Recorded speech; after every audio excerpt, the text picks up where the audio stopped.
We have a sensitive story to talk about right now. YouTuber Calum McSwiggan allegedly was beaten in West Hollywood following a night out at the Abbey.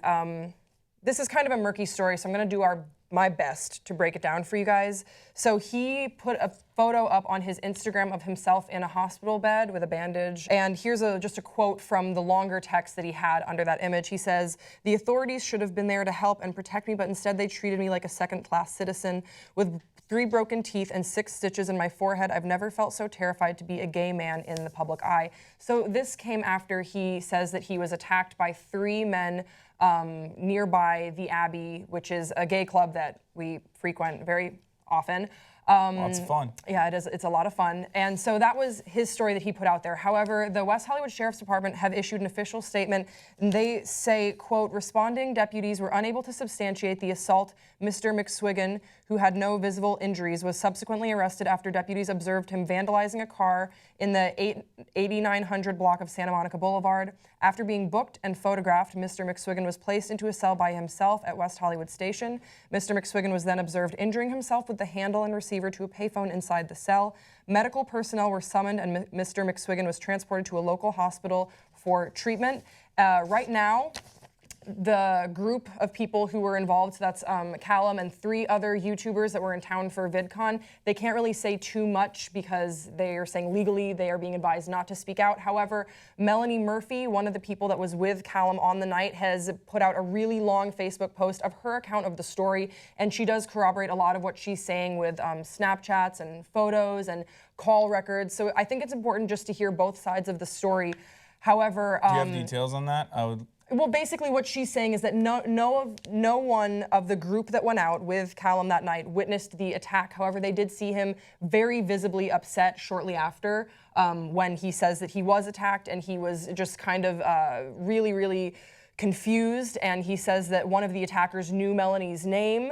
And then while the police were talking to the security guards, there was some sort of an altercation where Calum was overcome with rage, she says, and I guess he broke off this mirror, and then that's when things start to get kind of fuzzy. But it's very clear to them, the people that were with him that night, that they believe what happened. But it is very clear to the West Hollywood Sheriff's Department that they do not believe that this happened. They observed that he did not have any sort of physical markings on him when they brought him into the station. And you can see from his mugshot, he doesn't appear to be physically injured, although Melanie says now in this Facebook post that there are bruises that you can see on his body from the attack. She also goes on to talk about seeing she had an interaction with 3 men in the Pavilion's parking lot shortly after the police had taken Calum to the station. And she can't say for sure that these were the 3 men that attacked him, but she said that they were acting very suspicious, that they invited her to a party, that they threatened something with a gun. It's a really, really crazy story, and it's kind of hard to figure out where the truth lies. It's interesting. And we don't want to, of course, we do not want to victim blame, but a lot of people are coming out on social media and they are saying that they do not believe Calum's story.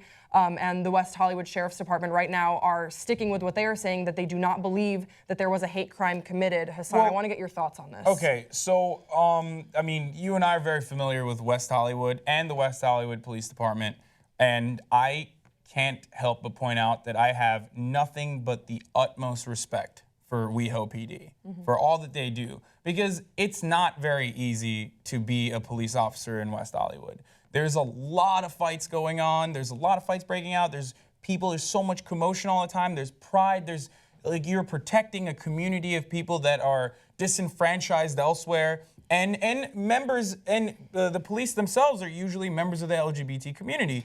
And I've had nothing but pleasant exchanges with them.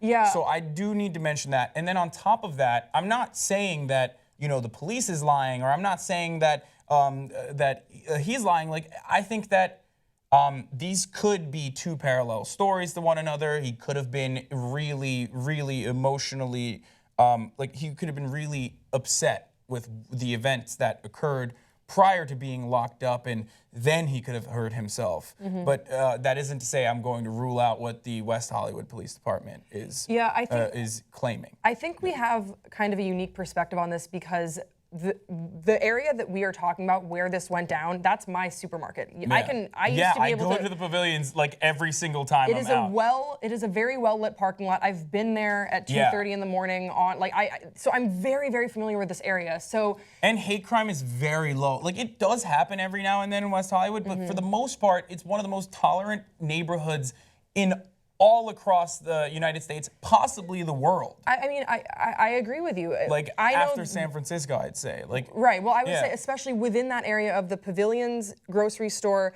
and then you look right across the street, and the Abbey is right there. In between that grocery store and the Abbey, it's just rainbow flags. I promise you, it's just rainbow flags left and right, and maybe like a hamburger haven. That's pretty much all you're seeing. So again, we don't know what the truth is here, but if this is true, if Calum McSwiggan was attacked, that is terrifying and also highly unusual for the area, that a hate crime would take place just in such a visible area. Yeah, there's so many, we know, it's very surprising to me that more people haven't come out with eyewitness testimony, because it's hard to explain to people.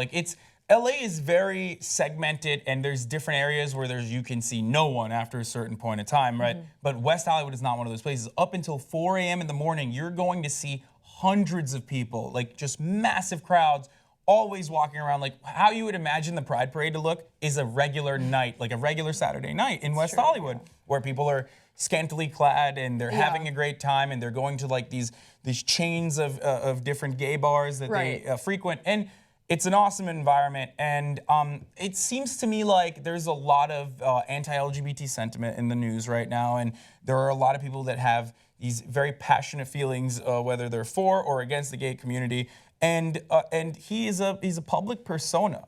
So the only thing I can think of is if this wasn't even a hate crime, it could have been a really passionate person who was aware of his YouTube presence and sought him out and tried to attack him. Now, everything we're saying right now, again, is speculation, but I just wanted to clarify that I know, I would be very surprised if the West Hollywood Police Department, of all police departments, came out and made up this story. I don't think that there's any chance that that happened. I think it's important that if it turns out that Calum is telling the truth, but it's hard for him to prove his story, that people stop going after him on his social media, because before we were taping this, I looked at his Instagram account, and it's just filled with death threats and people just being incredibly but that's just the way it is. I know, but if anyone's watching this and you want to go talk shit to him, if he's lying, then he's clearly really disturbed, and he needs compassion, and he doesn't need more of your rude comments. And if he is lying and this comes out that it's an untrue story, it's super important that well, it's also illegal. You can't just make up. I know, but it's super important that it's illegal. In legal situations. Right, but beyond that, it would be very important to members of the gay community for him to come out and just say, "I'm sorry, I don't know what happened. I freaked out. I lied." Because to tarnish the West Hollywood Police Department, who have been there for me and my friends, and who, Hasan, you mentioned before, I can't say this enough, a lot of them are members of the LGBT community. Yeah.